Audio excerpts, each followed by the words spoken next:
ಕರ್ನಾಟಕದಲ್ಲಿ ವರುಣದೇವನ ಮಂಥನ ಶುರುವಾಗಿರುವುದು. ಒಂದು ಕಡೆ ಸಮುದ್ರ ಮಂಥನ, ಮತ್ತೊಂದು ಕಡೆ ದೆಹಲಿಯ ನಾಯಕತ್ವ.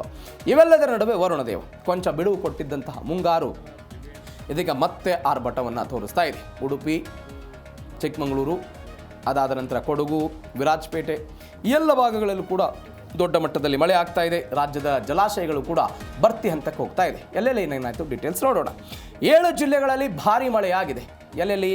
ಕೊಡಗು, ದಕ್ಷಿಣ ಕನ್ನಡ, ಉಡುಪಿ ಸೇರಿದಂತೆ 7 ಜಿಲ್ಲೆಗಳಲ್ಲಿ ವರುಣನ ಆರ್ಭಟ ಜೋರಾಗಿ ಕಂಡುಬಂತು.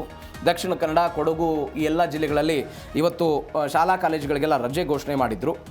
ಚಿಕ್ಕಮಗಳೂರಿನ ಕೊಪ್ಪ ತಾಲೂಕಿನಲ್ಲೂ ಕೂಡ ಶಾಲೆ, ಅಂಗನವಾಡಿಗಳಿಗೆಲ್ಲ ರಜೆ ಘೋಷಣೆ ಮಾಡಿದ್ರು. ರೆಡ್ ಅಲರ್ಟನ್ನು ಕೊಟ್ಟಿದ್ದಾರೆ ಕರಾವಳಿ ಮತ್ತು ಮಲೆನಾಡಿಗೆ. ಧಾರಾಕಾರ ಮಳೆಗೆ ಜನಜೀವನ ಎಲ್ಲ ಅಸ್ತವ್ಯಸ್ತ ಆಯಿತು. ನದಿ ಪಾತ್ರದ ಜನರಲ್ಲಿ ಆತಂಕ ಸೃಷ್ಟಿಯಾಗಿರೋದು ನೋಡ್ತಾ ಇದ್ದೀವಿ. ಇದು ಒಂದು ಭಾಗ. ಮತ್ತೊಂದು ಕಡೆ ಕೃಷ್ಣೆ, ಕಾವೇರಿ ಉಕ್ಕಿ ಹರಿತಾ ಇರೋ ಘಟನೆ. ಉಕ್ಕಿ ಹರಿತಾ ಇದೆ. ಬೆಳಗಾವಿಯಲ್ಲಿ ಕೃಷ್ಣಾ ನದಿಗೆ 90,000 ಕ್ಯೂಸೆಕ್ಸ್ ನೀರು ಹರಿದು ಬರ್ತಾ ಇದೆ. ದೂದಗಂಗಾ, ವೇದಗಂಗಾ ನದಿಗಳ ನೀರು ಏರಿಕೆಯಾಗಿದೆ. 7 ಸೇತುವೆಗಳು ಜಲಾವೃತವಾಗಿದೆ.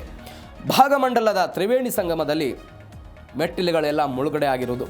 ಶೃಂಗೇರಿಯ ಕಪ್ಪೇಶಂಕರನಿಗೂ ಕೂಡ ತುಂಗಾ ನದಿಯ ನೀರು ಬಂದುಬಿಟ್ಟಿದೆ. ದೇವಸ್ಥಾನದ್ದು ಕೂಡ ಮುಳುಗಡೆ ಆಗಿದೆ ಅಂತ. ಕೆಮಿಕಲ್ ಗಂಡಿ ಬಳಿ ಗುಡ್ಡ ಕುಸಿತ ಆಗಿದೆ. ಕಳಸದಲ್ಲಿ ವಿದ್ಯುತ್ ತಂತಿ ಬಿದ್ದು 3 ಹಸುಗಳೆಲ್ಲ ಮೃತಪಟ್ಟಿರೋ ಘಟನೆ ಎಲ್ಲವೂ ಕೂಡ ಅಲ್ಲಲ್ಲಿ ಅಹಿತಕರ ಘಟನೆ ವರದಿಯಾಗಿರುವುದು. ಇವೆಲ್ಲದರ ಜೊತೆಗೆ ಡ್ಯಾಮ್ಗಳಿಂದ ಲಕ್ಷ ಕ್ಯೂಸೆಕ್ ನೀರು.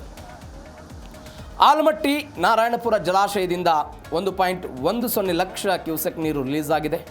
ಹಾರಂಗಿ ಜಲಾಶಯಕ್ಕೆ ಈ ವರ್ಷದ ದಾಖಲೆಯ 13,000 ಕ್ಯೂಸೆಕ್ ಒಳಹರಿವು ಬಂದಿರುವುದು. ಅಂದರೆ ಎಲ್ಲೆಲ್ಲಿ ಜಲಾಶಯದ ಮಟ್ಟ ಹೆಚ್ಚಳ ಆಗಿದೆ ಅಂತ. ಭರ್ತಿಯಾಗುವ ಹಂತದಲ್ಲಿ ಕಬಿನಿ ಡ್ಯಾಮ್ ಇದೆ. ನದಿ ಪಾತ್ರದ ಜನರಿಗೆ ಪ್ರವಾಹದ ಭೀತಿ ಎದುರಾಗಿದೆ. ಭೀಮಾ ನದಿಗೆ 1.43 ಲಕ್ಷ ಕ್ಯೂಸೆಕ್ ನೀರು ಹರಿದು ಬರ್ತಾ ಇದೆ. ಸೊನ್ನ ಬ್ಯಾರೇಜ್ನ 11 ಗೇಟ್ಗಳ ಮುಖಾಂತರ ನದಿಗೆ ನೀರನ್ನು ಹರಿದು ಬಿಟ್ಟಿದ್ದಾರೆ ಅಧಿಕಾರಿಗಳು. ಇದು ಡ್ಯಾಮ್ಗಳ ಕತೆ. ಇದರ ಜೊತೆಗೆ KRS ಜೀವ ಕಳೆಯನ್ನು ಪಡೆದುಕೊಂಡಿದೆ. ಯಾವ KRS ವಿಚಾರದಲ್ಲಿ ತಮಿಳುನಾಡು, ಕರ್ನಾಟಕದ ನಡುವೆ ಎಲ್ಲ ಆಗ್ತಾ ಇದೆ.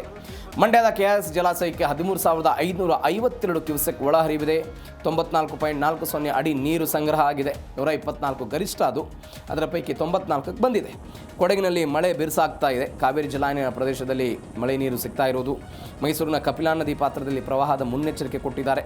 ಕಳೆದ ವರ್ಷಕ್ಕಿಂತ ಈ ಬಾರಿ ಮಳೆ ಹೆಚ್ಚಳ ಆಗ್ತಾ ಇದೆ. ಹೀಗಾಗಿ ರೈತರಲ್ಲಿ ಮಂದಹಾಸ ಮೂಡಿದೆ. ನೋಡೋಣ ಏನಾಗುತ್ತೆ. ರಾಜ್ಯದ ಜಲಾಶಯಗಳ ಜಲವೈಭವ ಹೆಂಗಿದೆ, ಯಾವ್ಯಾವ ಜಲಾಶಯದ ಮಟ್ಟ ಏನೇನಿದೆ.